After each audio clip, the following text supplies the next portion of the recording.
first time we talked, you ran this program for a decade, and then Pennsylvania State Department comes in and says, you don't have your principal cert, and they... Well, the first, we had to go through, we actually operated like a school district, so I had to do all the reports to PDE that every school district had to do every year, and we went through state audits every 3 years where the auditors would come in and look through all the records, and then all of a sudden they kind of said, well, you should be certified you should really have your principal certification if you're going to run this program, and the teachers should have it was kind of when Act 48 arrived on the scene, so it was more the powers that be wanted us to try to be a little bit more conventional. I just find it hilarious, though, that you ran this effectively for a decade, and then they were like, you really should go get your piece of paper that says you can lead.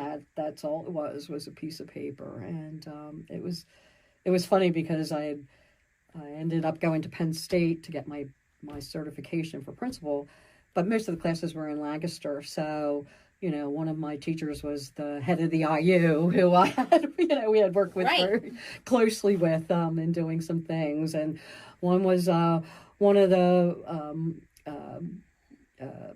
somebody who had was on my floor in Millersville, who I was really good friends with in college back in the day, who had worked in school district of Lancaster and Warwick for quite a while. And so it was funny that some of my teachers were personal people you already worked personal with. Friends. And that's what I struggle with, is that sometimes our kids see their diploma as just this piece of paper or hoop to jump through, but effectively as adults we still have to do it.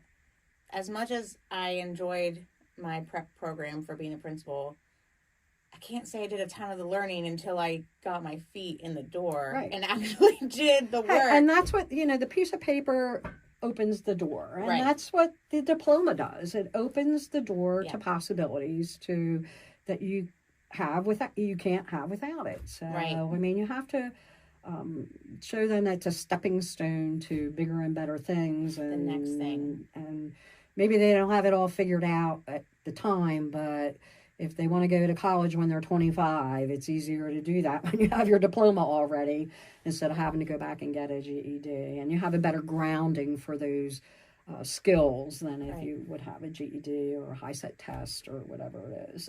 Right.